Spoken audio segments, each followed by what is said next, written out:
And welcome back to another episode of Tech Pro Unicorn Podcast. Today, I am joined by a world record holder, Guinness World Record holder, Dave Farrow. We're going to talk about something that I think every single listener is worried about or affected by or feels it's slipping away, and that's memory. Right? How many times do we go, oh, I just can't remember that, man? Or my mom always says, I'm having a senior moment. And I'm like, what is a senior moment? Because I don't want one of those moments. So Dave is a two-time Guinness World Record holder for the greatest memory, a title he earned by, I love this. Like, I can't do this with one. And listen how he did this. A title he earned by recalling the exact order of 59 decks of shuffled playing cards using the Farrow Memory Method. Dave has been a featured guest and expert on over 2,000 interviews in the media, including multiple appearances on Dr. Oz, The Today Show, Live with Regis and Kelly, Steve Harvey, Discovery Channel, and many more. Today, Dave uses his understanding of the brain in public relations in the media sector. He's the founder and CEO of Farrow Communications. We'll talk a little bit about that. They're a public full-service PR and marketing firm for brain-based marketing and memorable messaging. Farrow Communications makes brands unforgettable, representing a diverse range of clients across industry sectors and global markets. Dave's upcoming book, Brainhacker, we'll also talk about that, which will help you to rewire your brain and boost its power, will be released later this year with newly edited versions of his audiobook, 3 Times Your Memory in 1 Hour, and Superhuman Speed Reading. They're currently out on Audible. We'll have the links down below.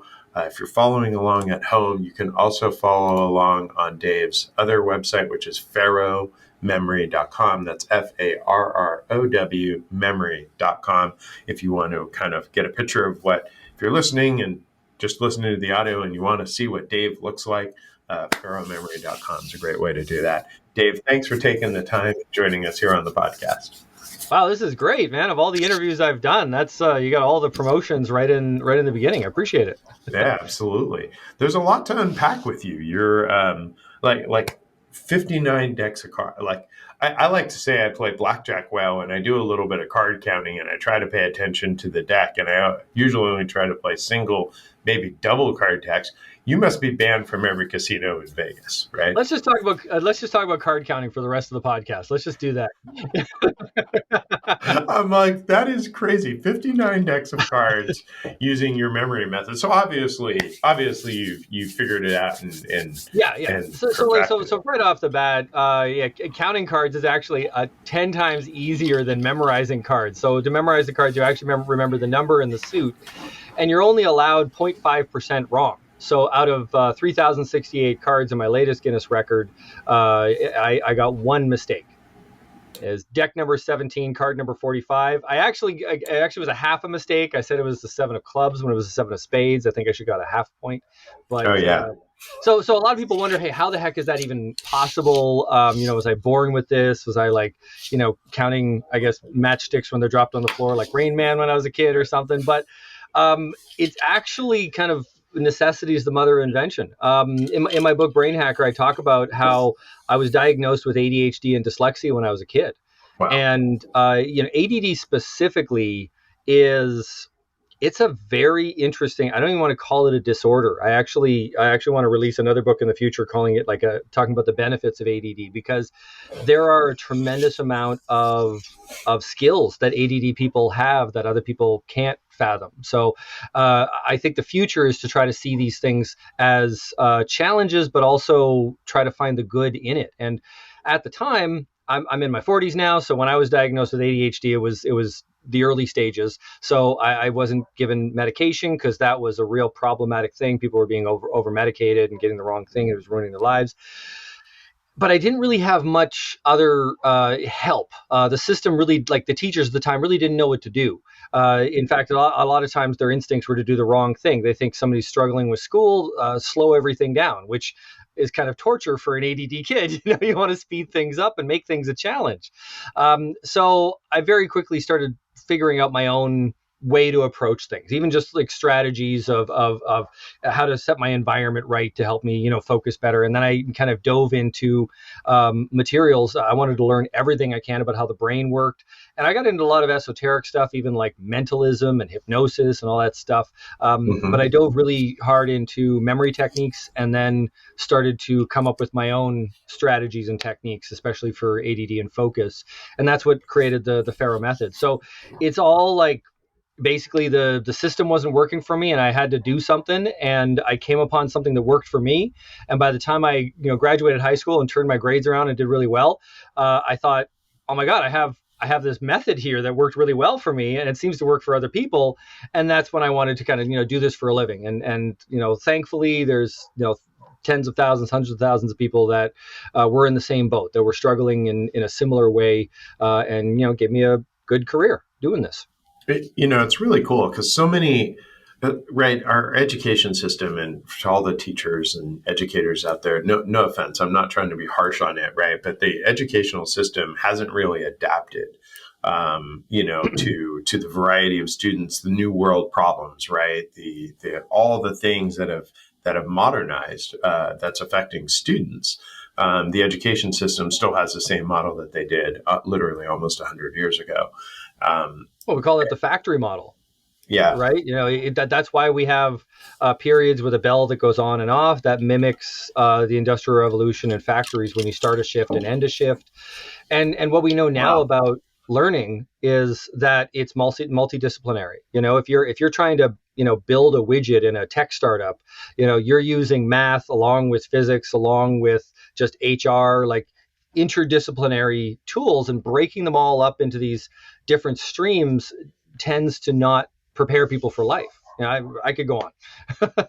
Well, you not only wrote a book, right? So I cyberstock all my guests. What I really enjoy is you've taken the Farrow method and you've not only said, okay, here's my Farrow method, right? You've got it adapted in a kids edition. You've got it adapted in a student edition. And then for adults, right? We had another guest that was a reading person, and he said, we kind of hand people a book in college and say, we don't care if you like it or not, this is the book you will read, instead of focusing on read what you enjoy, right? Like maybe you want to read a mystery thriller and I want to read a romance novel and somebody else wants to read Shakespeare. Mm-hmm. Like adapt the process, right? The method that we're trying to do is to teach people to read, or in this case, to improve your memory. And you got to kind of do a little bit of meeting people where they are. And here you've adapted the Farrow method for all these various levels. Well, thank you very much. I appreciate that feedback.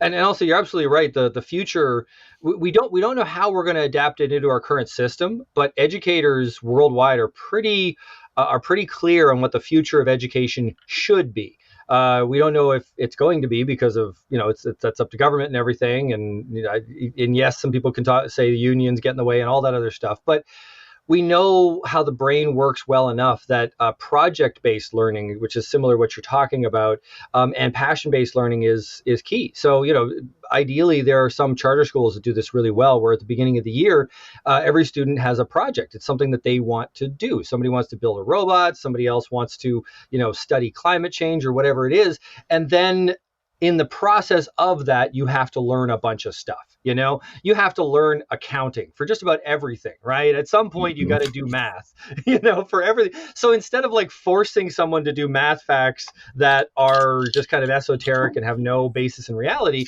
all of a sudden they're doing their project on the rise of the MCU, perhaps, and something like that, and why that's been such a commercial success. And now they have to add all the numbers up. And so they're learning all of the bones, all of the stuff that we have to learn, but it's based on their passion. So, time and time again, every study on this has shown that when you can actually do that passion-based and project-based learning, then the results are through the roof. You'll always work harder towards something that is yours rather than something that's forced upon you.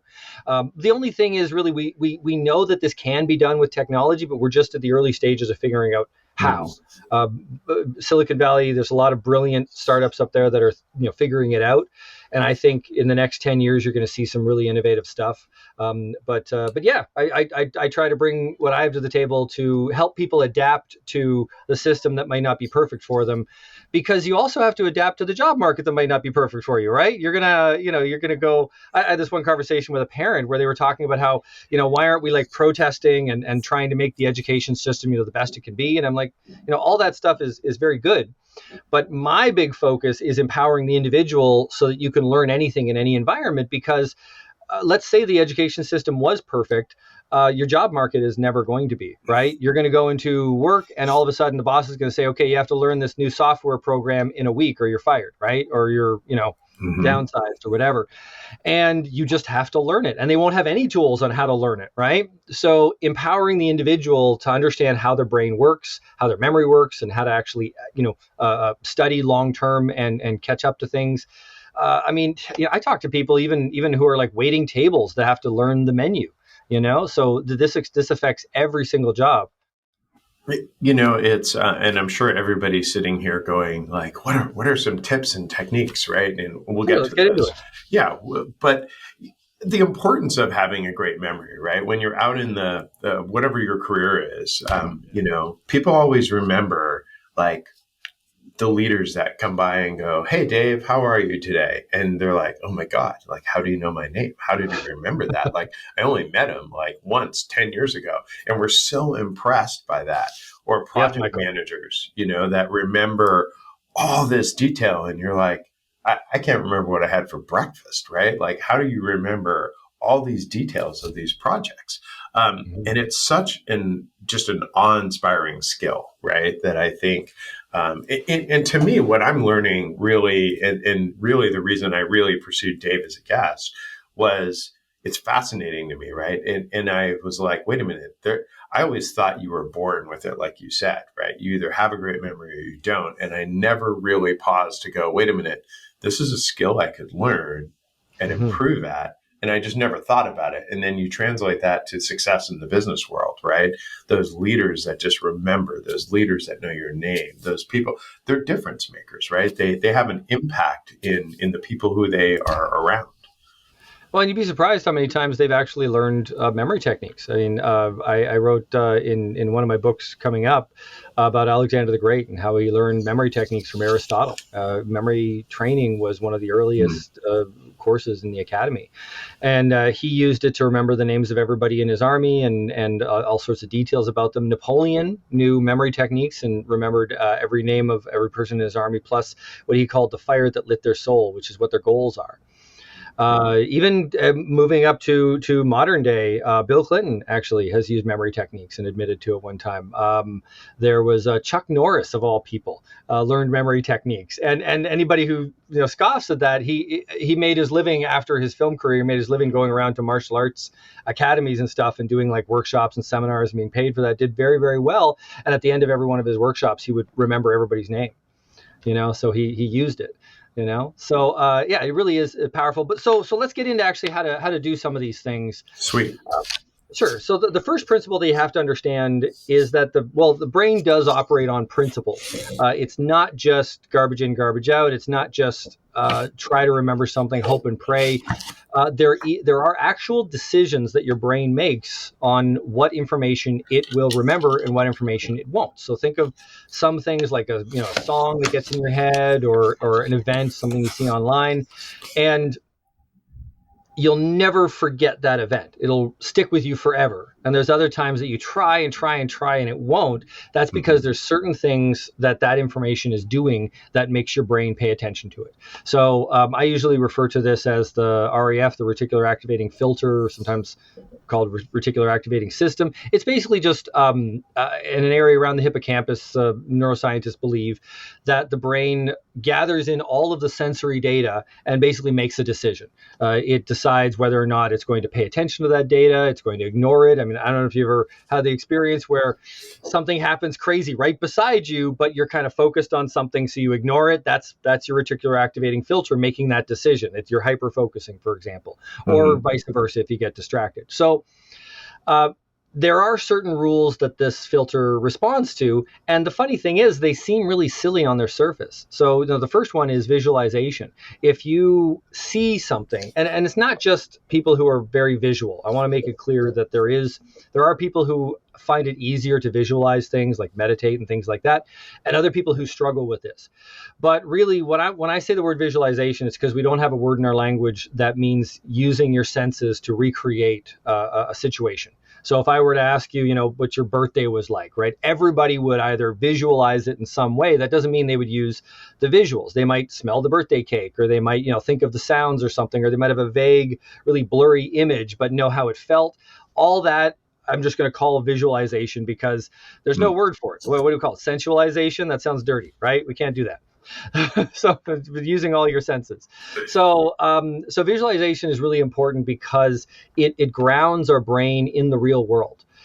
So if you ever try to teach somebody something that is abstract, like numbers or symbols or scientific concepts, it's really hard to remember that stuff because it has no basis in the real world. So one of the tricks that memory techniques use, and this is the most basic trick, a lot of people probably already know this. I'm not doing anything that's magical yet. I do have techniques I invented, but we got to start with the basics, is using what's called the room method or location method. And that basically means that you want to take things that you're trying to remember and bring them into the real world, mentally at least, and mentally place them around a room.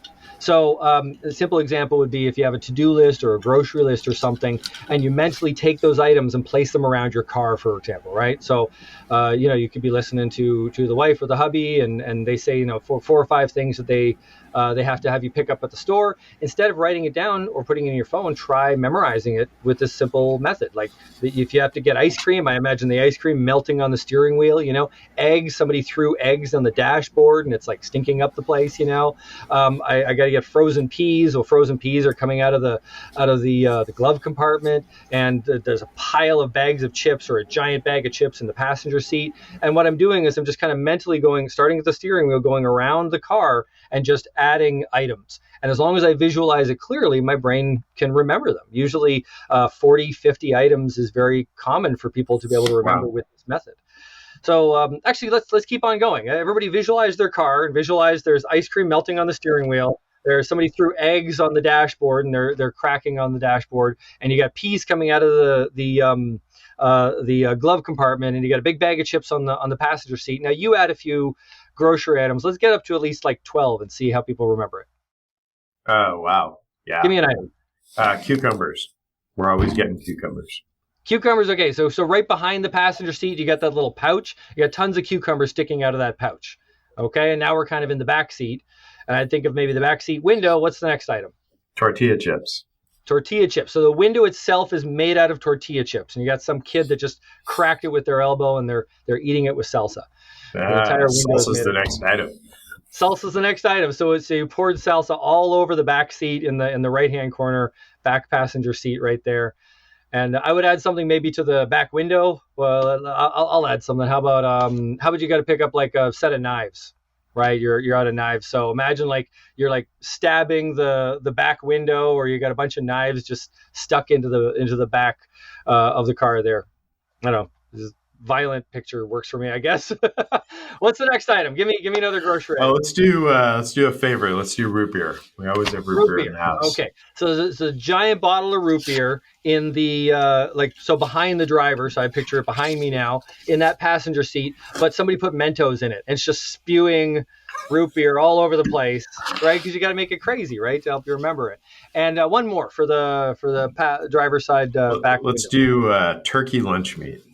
Turkey lunch meat. All right. So kids always got to have turkey lunch meat. Turkey lunch meat laid against the outside of the window, and it's baking in the sun, making a huge stink, making a huge smell. That's awesome. All right, so let's see how well we did. So can you visualize this, or what was on the steering wheel? Ice cream. Ice cream. What did I throw on the dashboard? Oh, dashboard. Wait a minute. Stinking up the place. Oh. There's a bunch of people like who are listening who are going, yo, idiot, I know they're all screaming it out, and I'm like, I'm failing. I'm we failing. we threw eggs on the front dashboard. But Eggs, yes. it's Peas actually in a the good. dashboard. Got You that. have to visualize it. If you don't visualize it, you won't memorize it. So try when we go through it. If you didn't do it already, visualize it, and we'll test near the end. So picture your car on the dashboard. Eggs are there. What's coming out of the glove compartment? Peas.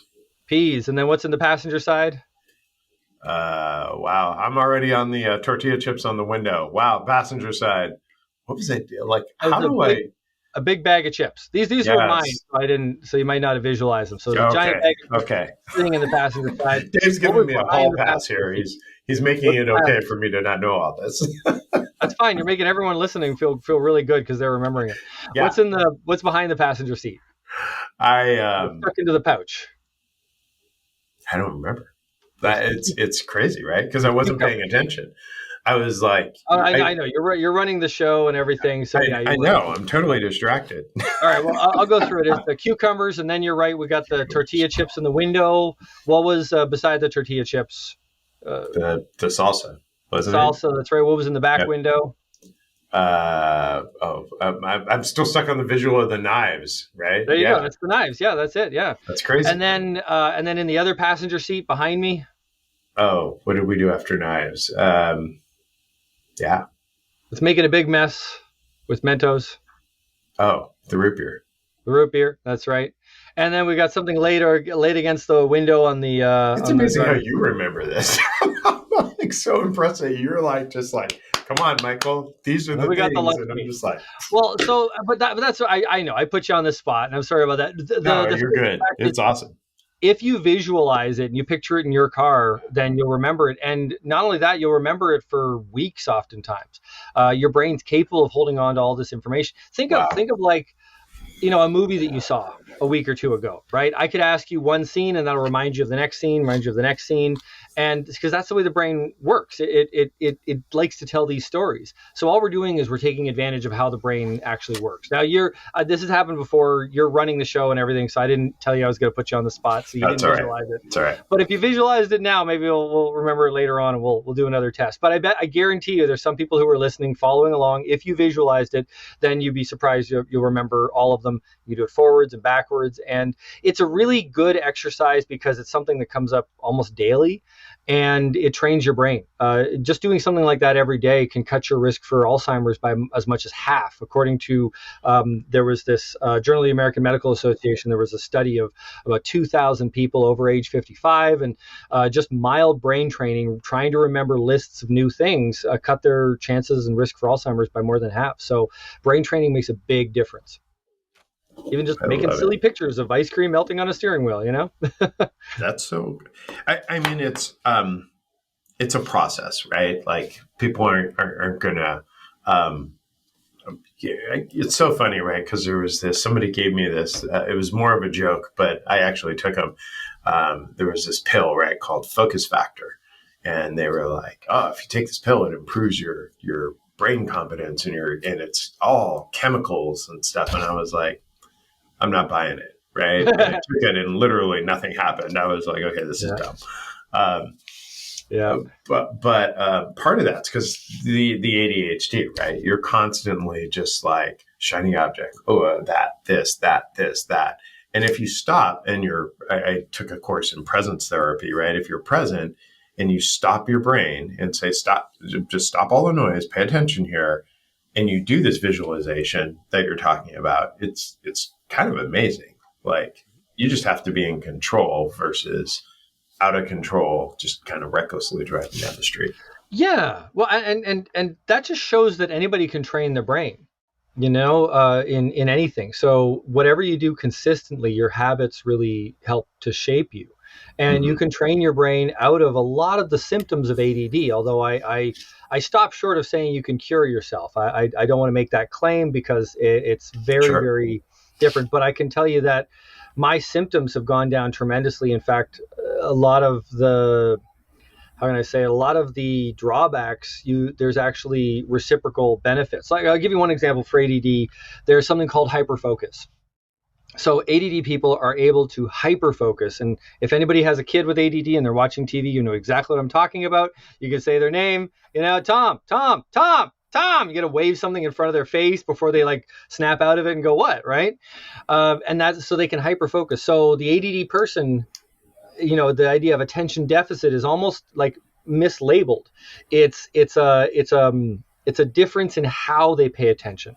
And you can actually trick the brain into having that hyper focus for studying, although very few people ever do. I've got a method in my course called Focus Burst, where basically we turn studying into kind of interval training, where we do it in tiny chunks of 5 to 7 minutes. But we do it really, really intensely. And the key is to raise the intensity to make it a real challenge. That's what actually makes the ADD brain wake up and pay attention and rise to the occasion, not making it easier. So oftentimes when somebody encounters a kid with ADD, they want to try to teach them. They slow things down and they make things easier, and they don't challenge them. And it's the worst thing you can do, because they'll get so frustrated, they'll fidget even more, and you don't even understand what's going on. What you have to do is you have to give them the challenge that's beyond the top person in the class. And you have to say, okay, try to do this really difficult, crazy thing, and here's your reward if you can do it. And they'll almost certainly not be able to do it, but aiming for it will wake up their brain and make them reach their potential. And that's why I went for a Guinness record, because like that's the way an ADD brain thinks. It's like, oh, I want to do the toughest thing in human history. I'm not just gonna go for a PhD. No, I'm gonna do like the toughest thing that exists. But that's really the way the ADD brain works. Is it responds to those challenges, and you can trigger that hyper focus if you want. I love it, right? I'm like self-diagnosing myself, because I sit there, right? And I'll even be holding my granddaughter and watching some silly show, right? Not even some show that I'm interested in. It's a show that she's interested in. We might be watching Princess Sophia as our favorite show. And I'll sit there and like, she's moved on, right? And I'm still like, oh, Princess Sophia is talking to the rabbit and blah, blah, blah. And I'm like, and my wife's like, what are you doing? And I'm just like, I don't know. I'm like, now I'm focused on this television, right? I'm like hyper focused on what Princess Sophia is doing with her rabbit. I think every parent has gotten way too focused on kids programming. I remember being really invested in PJ Masks and like, is it a dream sequence, or do they have superpowers, or what is that? Trying to figure out the lore of it. We're in the time of coming out. Well, not coming out. We're still, now in the 5th variation of COVID, and a lot of people talk about COVID brain, and they're like, oh, I have this ongoing fog, right? Like and they blame it on COVID, and then there isn't really a treatment, right? Medical community kind of goes like, yep, too bad. It's because of COVID. Good luck with that. That's really what the medical community is saying. But everybody, is not panicked, right? But they're like, there's got to be something, right? Is there some techniques that people can do to kind of wake themselves up out of that? Yeah, absolutely. And I'd say that, I wouldn't say the entire medical community is saying, screw you, but the medical community, if we think of our modern medical system, it's basically drug therapy. So they're basically saying, no, there's no drug you can take that can fix this. But there's a lot of things that can be cured without drugs, right? Diet and exercise can cure most diseases, for example. But and I know that's easier said than done, but still, that's a good fact. When it comes to brain training, it does seem that the data is very clear that any period of isolation, so everyone's experienced long periods of isolation. There's been studies on this for moon landings and Mars trips and stuff as well. There is a degrading effect on the brain in isolation. In fact, astronauts are given puzzles and all sorts of things to keep their brain active, because not interacting in a social way with lots of people, it seems that has the biggest effect on the brain. And just to prove this, there's when you're doing studies on seniors and Alzheimer's, the single biggest factor on whether or not somebody is going to be basically preventative effect, I should say, the single biggest preventative effect. And there's a fairly robust scientific consensus on this. I'm not saying anything controversial. Feel free to look it up and fact check me, but I've talked to the neuroscientists myself and have studied the papers myself, it's pretty clear that being social is one of the biggest preventatives for Alzheimer's. And that is meeting new people, going out and doing activities, things like that. It seems as though our brain has the most challenge interacting with people. We don't think it's that difficult, but it also happens to be the most difficult thing to try to teach a robot or an AI to do, right? We can teach a robot to do all sorts of repetitive things, tons of very complex things very quickly. A robot can beat any human at chess, at Go now, at just about every game, but it can't say hi, hello, and goodbye and tell a joke. You know what I mean? That seems to be such a complex thing that it requires higher level brain functioning.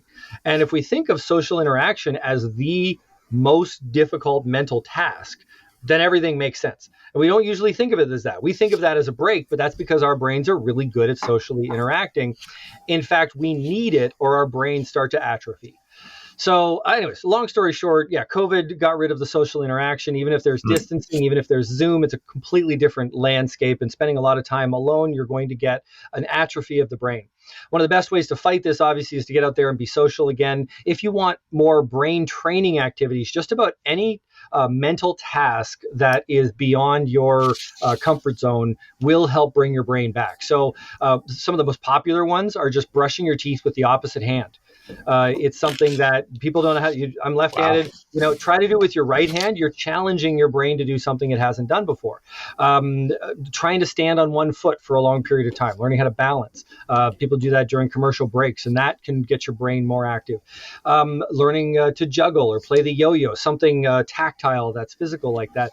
And my big favorites are like learning a language or learning a musical instrument. Anything like that will get you very, very sharp very quickly. And it seems as though there is one issue with this, which is called transference. So when we do train the brain to do something, let's say you're doing Sudoku, there's not a lot of transference from that to, let's say, crossword puzzles or chess or something like that. That is, you could do Sudoku for 24 hours a day for a week, and you're not going to be better at chess because of it. So that's what neuroscientists refer to as transference. One skill or ability transfers to another. But your brain will be sharper. If you're pushing yourself out of your comfort zone, you will be sharper. You will be more focused. The problem is that it only works for things that are new. So if you've already been playing Sudoku for more than a week, let's say, it's not new to you, and your brain really doesn't have to try very hard to play the game. You know the basic rules and all that. What you want to do is something that human beings really try to avoid at all costs. You want to put yourself in an uncomfortable situation in new territory where you're doing something you've never done before. That's the one thing that trains the brain and challenges it more than anything. So, picking up, for me, actually, this summer, it was tennis. I hadn't picked up a tennis racket in probably like 20 years. And so I picked it up and I'm terrible, just horrible at it. But I got better very quickly. I'm still terrible, but I'm not as horrible as when I started, but it actually trains the brain and gets you going. And I felt a lot better for the attempt. So try to find something you'll be terrible at. I love it. For me, that's golf. There you go. Golf's the next thing. Yeah.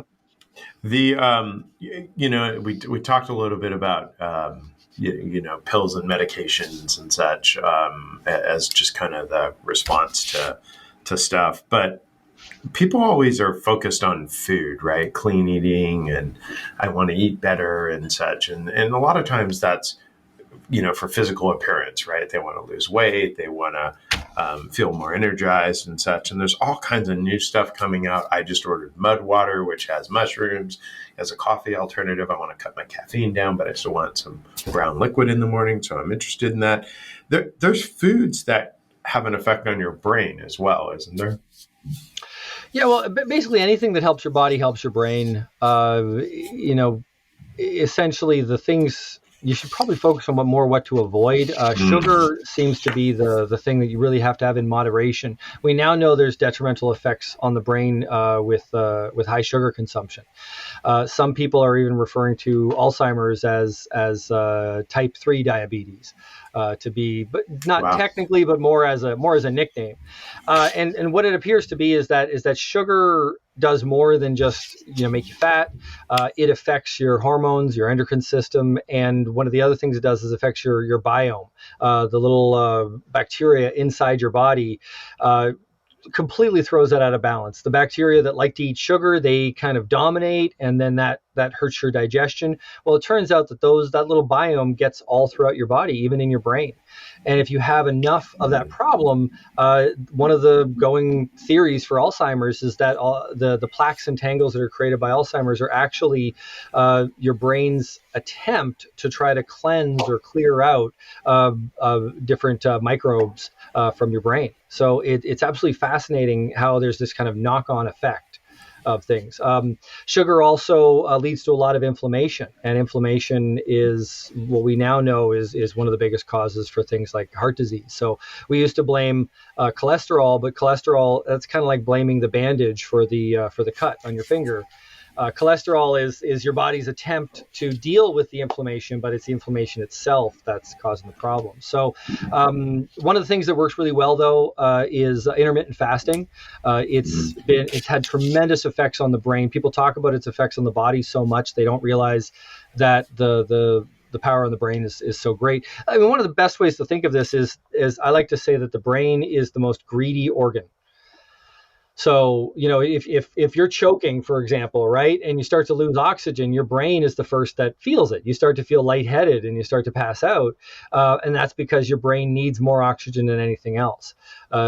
It's the one who feels it before your heart, before your liver, before everything else. So the same with nutrition. If you have bad nutrition, your brain actually feels it first. Your brain is mostly made up of fat cells, right? So if you don't have enough lipids in your diet, if you don't have good protein balance and carbohydrate balance, if you have low nutrition, your brain is going to feel it first.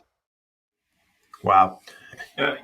Sugar is so pervasive. My wife and I, for a while, we were following, we wanted to eat better. First, we did like more of a paleo Mediterranean kind of diet, which was great. And then we're like, hey, let's kick this up a notch. Excuse me. And we tried keto, right, which eliminates breads and sugars. And I can't tell you, like, it was transformative, not in weight loss. I mean, yeah, I lost 20 pounds, which was great. But how I felt, my mental acuity, like just removing sugar for that period of time. And it's not like, oh yeah, but it takes months. Like day 3 of having no sugar in your body, you almost feel like a different person. It's kind of crazy. And I challenge anyone who's listening who hasn't ever just stopped sugars. And you have to be really careful because sugar is called 3,000 different things by marketers to mask it. And carbohydrates also turns into sugar in your bloodstream. So we have, depending on the person, there's something like, I believe the number is 8 grams of sugar in our bloodstream, and then we have more in our fat cells and everything. Once you start fasting, the 3-day rule is really key. If you just cut out sugar and carbs for 3 days, you'll see a huge difference, because that seems to be how long it takes for the microbiome that relies on the sugar to die off.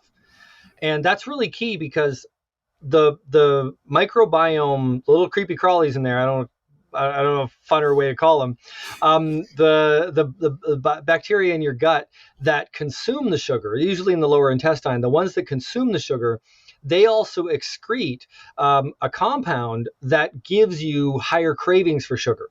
So a lot of those cravings that you feel for sweets, they actually are coming from another species inside your gut. They are tricking you into eating more sweets so that they can eat a bigger meal. And if you can have the discipline to just cut out the sweets and the carbs for 3 days, you'll kill them all off, or most of them, and then the cravings won't be as strong. And this has been something that's been reported by people across the board when they do basically a sugar fast is what we're talking about. Yeah, the 3 days was key. The first 3 days you get headaches, you get kind of, when you're doing a keto diet, your body's essentially going through that transformation.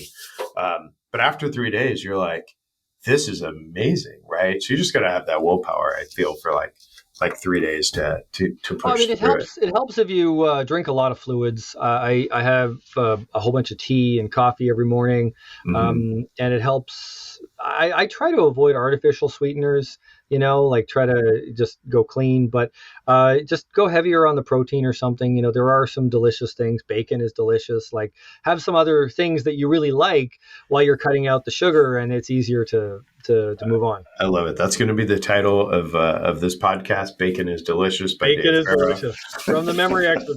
You heard it. Guinness Book of Records, smart guy. He confirmed bacon is delicious. Bacon is delicious. Heard it here first. That is so cool. Before we wrap up, I mean, so much here to unpack, and I really suggest the guests, go to Farrow Memory, take a look. There's tons of information and resources there. You can look at all the programs and such. But I love some of the feedback, right? The people that have taken your courses and bought in. It's just really cool, right? Dave is amazing. He's like Rain Man, and I just picture you like rocking back and forth, which obviously you're not. If you're watching the video, Dave is a very normal looking dude. He's not in any way, like I'm going to put that on my tombstone. Here lies Dave Farrow, a normal looking dude who likes bacon. Who likes bacon, yeah. It's really cool, right? And some of these folks, there's comments by CBS, Jay Ingram, many of you know him from Discovery Channel and such. Really great reviews and such. So I really challenge folks to go take a look, right? We all want that, but we have to do a little bit of work, right? At least go investigate it. Maybe pick up a book if you don't want to pick up a program. There's all kinds of ways to kind of get started. But you're not going to get it from those pills. Let me tell you, Focus Factor was a complete waste of time. And it has me very interested in what Dave's doing. Is there one last kind of tip that you might want to share with folks? Yeah, actually, here's a fun one. We were talking about how we forget things, and I talked about imagine your keys exploding or something like that if you want to remember where you put them, for example. But if you're forgetful in the moment, next time you forget something. Oh yeah, by the way, the whole ice cream in the steering wheel, all that stuff, you can actually help remember where you put things. So next time you set your keys down, imagine something crazy happening to them there, and you'll never forget where you put them. So that's like another kind of variation on that room method. But if you've already been forgetful, if you've already forgotten something, remember that questions focus the brain. And when you're so if you are given a task and you're asking a bunch of questions about it, you don't know, like you're told to write an essay, but you don't know how many words the essay is supposed to be and what the topics are allowed and what's not allowed, then when you're asking all those questions, you can't focus, right? Conversely, if you're trying to remember something, the questions that you ask yourself are actually going to help you reinforce a mental block or get around it. So oftentimes we say things like, where did I put it? Where did I put it? Where did I put my phone? Where did I put my phone? Right? And the most common thing people say is, you retrace your steps. That does work a lot of times. Here's another thing to try is ask yourself questions about what you're looking for that remind you of it. So I would ask things like, for my keys, how many keys do I have on my keychain? What color is the keychain? Things like that. And what that does is it takes your brain into the realm of that sensory world where we're paying attention to what we see, hear, taste, touch, all that. And it takes it out of that ego world of like, I'm a terrible person because I forgot where I put my keys. And you'll find that you remember it. I mean, I was on Steve Harvey and said my name and had a little quick interview. And then his staff made me do a prank on him where I live on the air, I said, okay, now remember, what's my name? And he forgot it. But then he paused and he looked up and he did kind of a hamming thing going, oh, and he went, oh, wait, Dave Farrow. And he remembered it. And that was like the best on-camera example of that technique working. So it's also a good mantra. Anytime you're feeling forgetful, just keep looking up. I love it. Yeah, the description is amazing that you said that, right? Because sometimes I'll be like, oh, where did I put my keys? And then I visualize like what my keys look like. And oh yeah, it's a black thing with a little 2 dots and blah, blah, blah. Or if I'm looking for, and that helps remember keys, where it is. Yeah. And then I'm like, oh, I saw those, right? My brain tells me, oh, I saw that here. And then I go check it. And maybe it's not the first one, but the second place that I'm like, oh, yeah, there they are. And also looking up helps you remember things much more. It improves your visual memory. We don't know why, but literally putting your eyeballs into the top of your head gets more electricity to your memory centers of the brain. So wow. Try that next time you're forgetful. Because what we do is we always look down, right? We get depressed. We go, oh, what did I do with that? I'm such an idiot, right? And if you stop and look up, you actually are putting yourself in a remembering frame of mind. I love it. And the final tip is don't forget to go to Amazon to look up Dave Farrow or go to farrowmemory.com. That's my last reminder there. I love it. Hey, do you think you can remember the list now? Do you want to try going through the list? No. What's on the steering wheel? Let's try it. Let's try it together. What's on the steering wheel? The ice cream melting on the steering wheel. What wheel. do we throw at the dashboard? What did we throw at the dashboard? Stinking up the place. Stinking up the place was eggs. There you go. Yeah. And then to the right in the glove box, peas. Glove box, peas. That's right. And what was on the passenger side? Chips. There's a giant. Yeah. I got nothing on the passenger. That was yours. That was a bag of chips. Yeah, I said, chips. What was behind the passenger seat? That time, cucumbers. That's right. What was in the passenger side window? Tortilla chips. That's right. What was beside it? Salsa. That's right. What was in the back window? Knives in the back window. Right. What was in behind the driver's side? Root beer. Root beer. That's right. And what was in the other window? Oh, laid on the outside of the. I didn't give you a reminder on this. Turkey. Turkey. There you go. Give yourself a hand, man. You just That's great. That's more than the 0.5% or whatever I need for a Guinness World Record, but that's way better than I thought I'd do. And so you see how it works. As long as you visualize it, it'll work for you. And that's just the tip of the iceberg. That's like the first lesson in the course, And then we get into like everything from formulas and languages and everything else.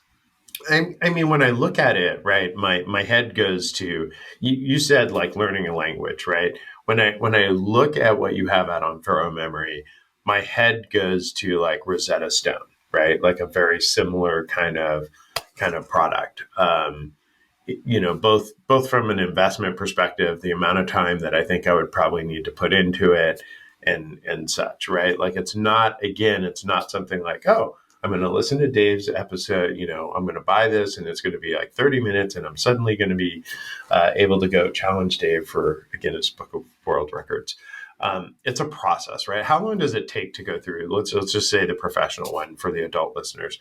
How long does that take? Some people have gone through it like in a weekend or two, but I really recommend going through a month because it's the exercises that you really learn. Yeah. It's not just doing my exercises. It's after you learn, names and faces, you try it at work or something and then get back to it. So some people pick and choose what they want to focus on. You don't have to memorize numbers necessarily. You can focus on something else. But it's a whole, it's a toolbox full of different tools for the brain. It's so fascinating. Just this whole, my son graduated from Harvey Med, which is a great institution down in Southern Cal. And they teach computer science. And one of the mathematics teachers, he did this really cool, like he was entertaining all the parents that were there. And he said, we're just going to do numbers, right? And it was this really cool exercise where he was like, okay, give me one number plus another number. And people were like, 1, 7. He's like, okay, 1 and 7 is 8. And then he's like, okay, now give me 2 numbers and 2 numbers, and people were like 49 and 73. And he's like, whatever that number is. And then he's like, okay, 3 numbers, 4 numbers, 5 numbers, 6 numbers. And it just got like, it was like this massive string of numbers. And he was like, oh, that number is this. And how about we multiply it? And how about and when people have a mastery of these types of everyday things, it just makes them like the focus point. Not that people want to use, having a great memory to be a focus point, but it's such a cool skill, especially in the professional world. I go back to like these executives that just knew my name, right, when I was a youngling. And I was so impressed. I was like, how did they remember? Or salespeople, right? Want to be impressive as a salesperson? Remember interesting things about your customers, right? And remember that they have 2 daughters and one of them is, at so-and-so, and have those conversations. They'll buy from you because they want to be around you because it's awesome. Mm-hmm. Absolutely. Yeah, no, I've been hired to do a lot of talks to salespeople. I've got a whole thing on how to remember every customer's name, for example, and it really improves sales a lot. Wow. Well, Dave, thank you for sharing everything that you shared, the tips. Thank you for writing the books. Thank you for developing the method and putting it out Thank you for there. having me on, man. This Uh, has been great. yeah, yeah, it's very cool. Well, thank you, sir. And I'm sure I'll get lots of comments to have you back and share more tips. We got it. Absolutely.